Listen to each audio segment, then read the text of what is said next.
for all practical purposes, we've had a single-party system in state government over the past few years. What would you do to make sure that your voice is heard and you'd be able to implement or bring to fruition some of the things that each one of you talked about? Really now. Why don't we go in the order of which was you guys spoke? Quick response to that? Mark first. Well, I was going to suggest And to both of you. I'm happy to go first. Sure. Give you a chance. The first thing I want to do when I get elected is talk to some of the members that I'm in touch with already and find out on both sides of the aisle who are the people that are really there to work hard and get things done, and especially on the Republican side, who are the people that might be interested in working with Democrats, even if they can't say so maybe too publicly, and go and sit down for coffee with them and find out what are the issues that motivated them, why are they there, and see, maybe there's just one issue that we can work on, and maybe it's not the kind of issue that's going to make the front page of the paper. But what is that thing that isn't going to have to be the party line vote, and how can we work together on that? And so from day one, I want to build those partnerships by just sitting down and finding out what motivates people, and then figuring out where that aligns with my interests and the needs of our district, and how we can make that happen. And I think that that is a critical piece to how we do that. And the other piece is that I will continue to work to elect other progressives, other Democrats, around the state, and I think that's an important obligation of a member of the Assembly to help build a majority for the things I believe in. And so working with the people who are there, but also working to bring in people that will be more likely to work on the things we need. Yes, and I'll have to say too, I hope you don't feel rejected, but in answer to your question, my answer is very similar to Mark's. Do I think that we are going to move in the right direction with healthcare given the makeup of our assembly right now? Probably not. What we can do is focus on where we have shared common interests. And I've already been working on those things. I don't have to wait for day one. It's already been happening for me. It's kind of a joke on my campaign committee that some of my best friends are Republicans, because they really are. I already have those relationships. I've purposely been very careful about how I present myself and how I sell myself. I'm not this gung-ho Democrat. I'm a person with common sense that cares about these issues. Where can I find win-wins that we can work together on issues that we both care about? I think some of those issues are things like transportation needs. I think that we can get Republicans, Democrats, independents, urban, rural folks all together to really work on transportation needs. Local control, Mark referenced that. I think that's another area where we can get people from across the board to work on local control issues. Education funding, which I think is huge. I think that there's quite a lot of common ground that we can find with some pretty conservative folks who agree that our school funding formula is not working, needs to be changed. So I'm not going in with my brazen, here's my list of 6 issues that have to be addressed. Look at me. I'm going in with what can we work on together? What's doable? What can we get done? Where can we build some relationships so that we can further that? My life experience has found that as soon as I go in there with an already prescribed agenda in my mind about what has to be done or what has to be accomplished, and I'm not looking for the win-win-win in it for all the people at the table, then I'm not going to be successful. So I don't mean to avoid answering your question. Do I think that, I'm not going to make you a promise that certainly I can't keep. The single payer issue, wow. I mean, that's huge. We've got some steps we have to take. Most probably, we will have a majority of folks in the assembly that maybe don't see issues the same way that many of us in this room do. And we have to stop fighting it and just accept it and figure out where we can work together. That's my perspective, is doing that instead of going in there with our agenda, buckling down. That hasn't worked. We've been taking steps backwards. We're not getting anywhere with that kind of approach. So some people might say that that's too moderate of an approach, but I think that's the only way that's going to be realistic for us to get things done. Okay, another question? Good. As you both know, this, pardon me, this distinguished group gathered here tonight are the Rock County Progressives. I would like each of you to tell us why a progressive should support you in the coming election? Well, and I think a lot of it depends on how you define a progressive. You might have saw my body language when Chuck made a reference about how there are no Republicans that are progressives out there. There are. I know there are because I know some of them. They might be progressive in terms of how they look at specific issues, and we might be surprised at where the common ground is. Again, the term, I don't like labeling. I think that's where we've gotten into this problem to begin with, where we've got people that are progressives and people that aren't, people that are Democrats and people that are Republicans. The labeling and encampment is not working. I really feel like we need to move away from that. So you'll never hear me on record touting, that progressives should vote for me or Democrats should vote for me. I'm asking people to vote for me because I feel like I have common sense, I'm reasonable, I'm looking for win-win situations where I can find what's in it for the people at the table in a way that's balanced, it's fair. I guess maybe that's not the answer you want, but that's the answer I have for you. I identify as a progressive Democrat, and that to me does not mean that I don't sit down with a Republican or an independent, or that we bring that label to every interaction that we have, but it certainly is something that I think indicates what my values are. And my values are that everybody should have a right to health care, that everybody should have a job that can support their family, that everybody should have access to a great public education, that everybody should have a clean environment around them, that everybody should be treated equally and have the right to marry the person they love, or to live where they want to live, and to not be fired because of their race or their sexual orientation or their gender identity. I believe that we should be doing more as a society to help those in society that have the least opportunities. And I think that those are all things that I would identify as progressive issues. When it comes to campaigns, I think we need to make sure that voters have power, and that means that I don't support restrictive photo ID laws. It means we need nonpartisan redistricting reform. I support same-day registration and other ways of accessing the ballot, early voting. And it means that I think we ought to have adjustments to our election system that make sure that money is not buying our campaigns, that we have reasonable campaign finance reform so that ordinary people can fund campaigns and not big business and not people who are personally millionaires. And I think it also means that we want to make sure that we're doing more to encourage people to show up and vote. And maybe that means moving election day to a weekend, or having vote by mail, or some other opportunity for people to get more involved. So those are some things that I think make me a progressive and why progressives should vote for me. And I also think that if you line up with me on the issues, progressives should vote for me because I have a record of effectiveness in local government that I think directly translates to state government in getting things done. Who's next? Ken.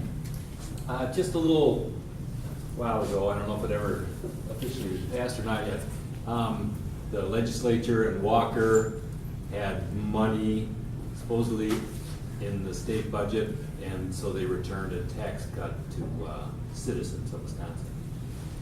I'd like to know if you thought that was a good idea, and if not, I'd like to know pretty much what the one issue is. There wasn't a ton of money there, of course, but if you could put that money towards a project, what one issue do you think really could use the money and get results from having a little more money in their budget, whether it was expansion of healthcare, K through 12 education, maybe the tech school education? What do you think is that issue?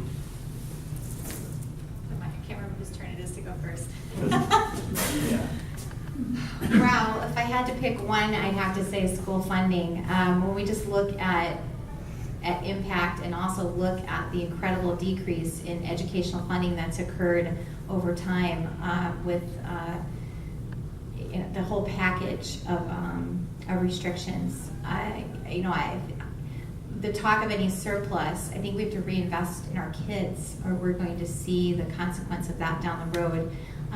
That being said, I also believe that we have to take this balanced approach that if we don't have jobs for kids once they get out of school, then we're in trouble. And so we have to invest in our infrastructure and in our infrastructure as it relates to fostering local economy. We know that we've been talking to lots of towns and our own city that are struggling to pay for road repair and bridges, and We know that strong infrastructure allows the local economy to thrive, and if we're not taking care of those needs, then we're going to be in trouble. I've had more than probably a handful, I'm trying to think how many specifically have told me, Sheila, we're getting to the point where we're having to go back to gravel roads.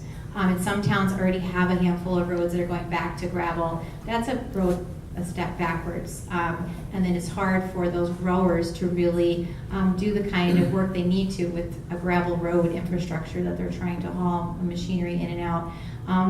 And I think that could be addressed with a segregated transportation fund, that we segregate those funds and make sure that we're not dipping into those funds, that we're making sure those monies go where they're supposed to.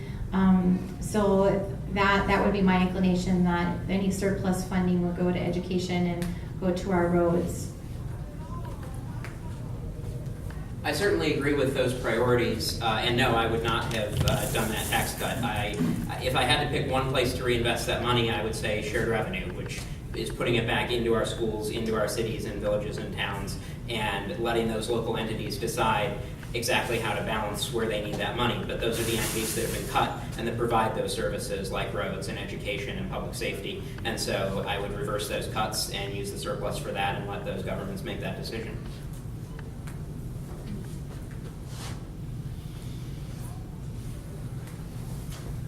Gentlemen here. One of the things with the transportation funding that's always been kicked around lately about toll roads, how do you feel one way or the other on toll roads for financing transportation? I'm keeping all the options on the table. I have not seen a specific cost breakdown on toll roads in terms of how much revenue it would bring in and exactly what it would cost to implement. So I think it's worth consideration, but there are also other ideas out there, and I would start by making sure that we're segregating the money that we have for transportation and making sure that we're spending all of that actually on roads, and then see how much money we really need to make up the difference.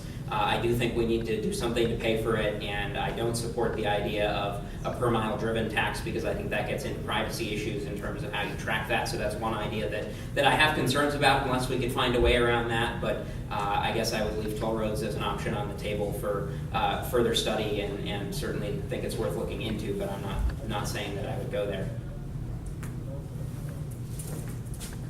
And this is where, again, it's interesting to me how Mark and I are very similar in our positions on most issues. And you're going to hear this all night. So, I agree. We need to look at all the options on the table. There have been several that have been proposed. I am also not a fan of the fee per mile because of the privacy, because they would be able to monitor your driving, how much you're driving and where, and that's concerning to me. I do worry a little bit about Big Brother. I don't think that's so wise a route to go. I do think it makes sense that the people who are using the roads pay for the roads, but I don't know what combination package that looks like. But for sure, we can't do that if we don't segregate funds. We can't say that we're going to have a gasoline tax that's going to help our roads and then go and take the money out of that fund. So I don't think we should proceed at all forward with any kind of increased revenue for roads until we make sure that it really stays dedicated to roads. So that's got to happen.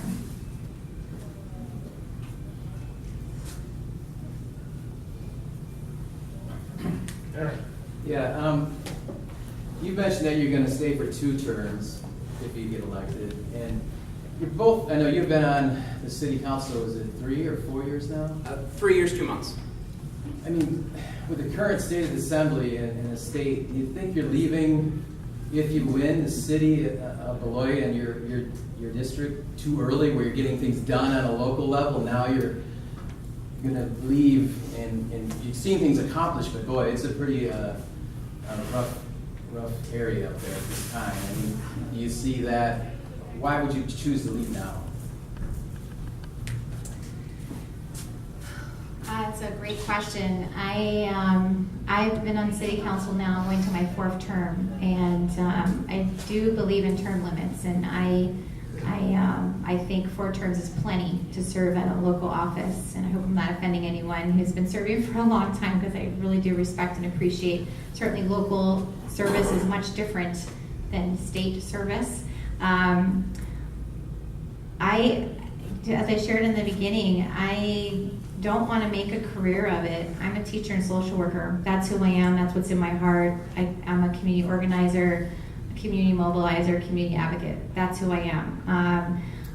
I want to get to the state level to gain that next kind of level of knowledge. I'm not going in thinking naively that I'm going to accomplish all these grandiose things, especially in this climate at this time. It's going to be quite difficult, but I'm optimistic. I'm not going in there thinking I'm going to be a dead fish flopping around, because I think I can get some things done. But I'm not going in naive thinking that, yeah, I'm going to change the world, but I am going to gain some relationships. It's all about relationships. That's what I found in my experience. It's all about relationships.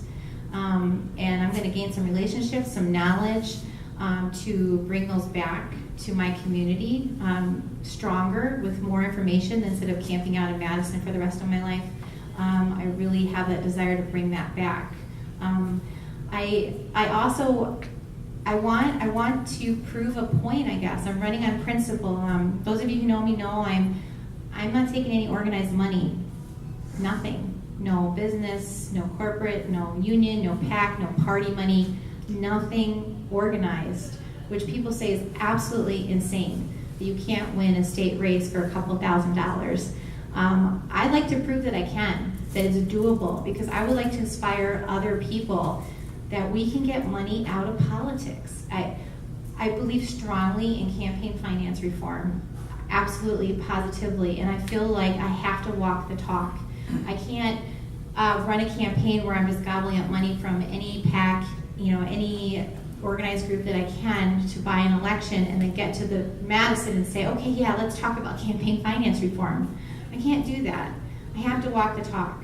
So I'm hoping that if I win, I can serve as an inspiration to other people that it can be done this way. It can be done based on relationships without money. And so that's part of my motivation is to change some of those perceptions of what a politician is, first of all, that it doesn't have to be this person who looks at it as a career, and change what the method is of how they get there.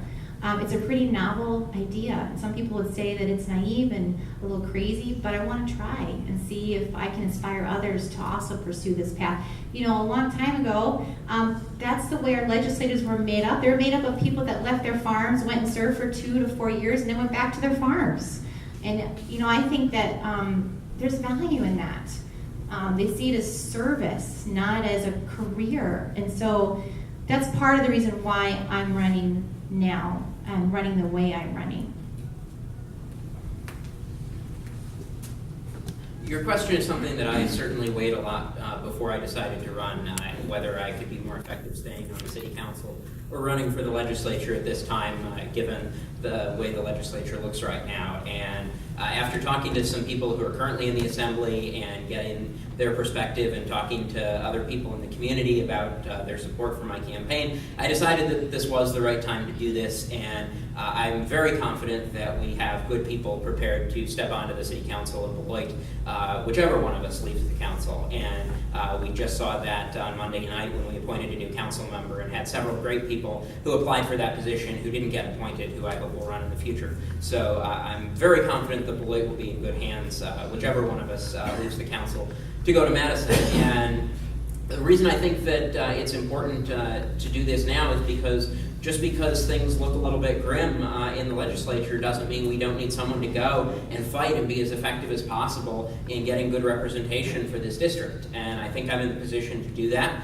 My record on council has demonstrated that. The support that I have from current and former legislators who understand what it takes to be effective in the legislature, like Judy Robson and Janis Ringhand, whose seat I'm running for, I think that has told me that I have what it takes to be effective and get things done. And I'm not going to just let somebody say, well, we're not going to get anything done right now, so we'll just send whoever. I think that we need to send the best person we can, and so I think that's why we both decided to run. We think we're the best person, and so that's what I wanted to do. In terms of serving on the council, I certainly otherwise would love to continue. I wouldn't intend to stay there forever, but probably at least do another term. But I think that the council will be in good hands and that I'm needed in the legislature. I do want to address the campaign finance issue since that came up, and I absolutely agree that we need to walk the talk and do what we believe in, and that we shouldn't have big money corrupting our politics. I do think that you can raise money if you have the support and run a campaign without having to rely on those kinds of money. And to date, I have not taken any corporate money, any PAC money, any union money, any organized money. All of my contributions have been from individuals, and that is, and one committee of Judy Robson, so I'll put that out there publicly. It was her committee money, but all of it basically has been from individuals, and I've been able to raise over $14,000 by doing that because of the support that I have from the community and from family and friends who believe in me. Now, if I do take money from an organized group, I will post that publicly. That's something that's required, and you will all be able to judge what you think of that group. So far I haven't, but if that changes, that will be public and you all can judge.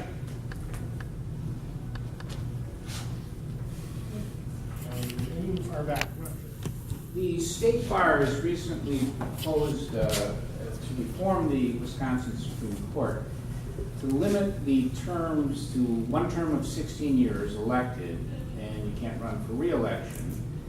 Other people have proposed that we should go to states, examples of states that don't elect their Supreme Court, but have committees or panels of law professors or someone else make nominations, and the final choice be by the governor.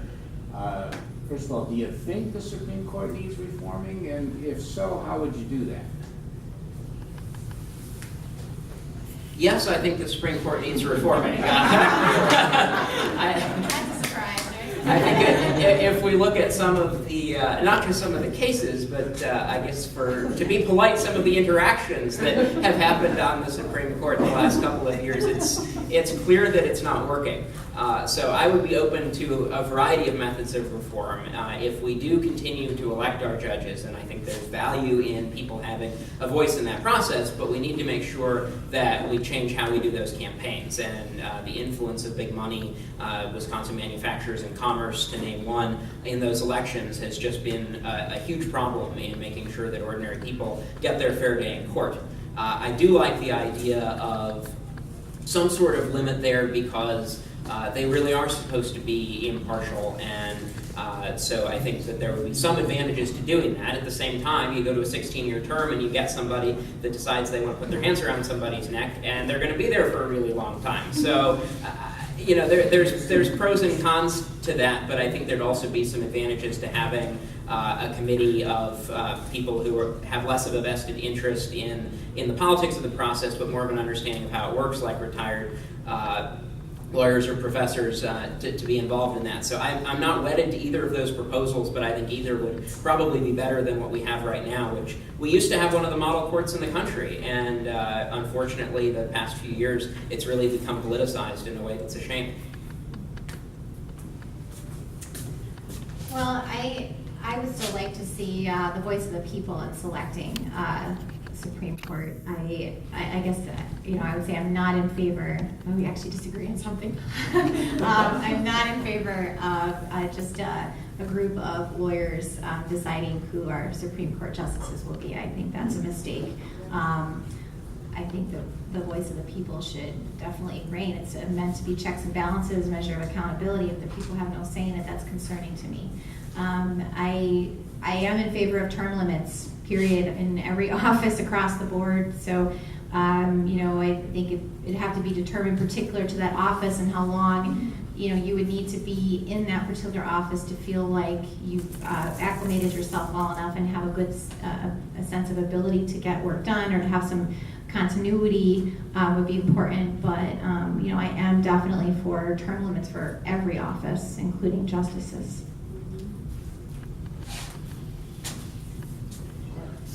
Oh, I'm sorry. This woman had her hand up first. Clarence, you'll be next. Oh,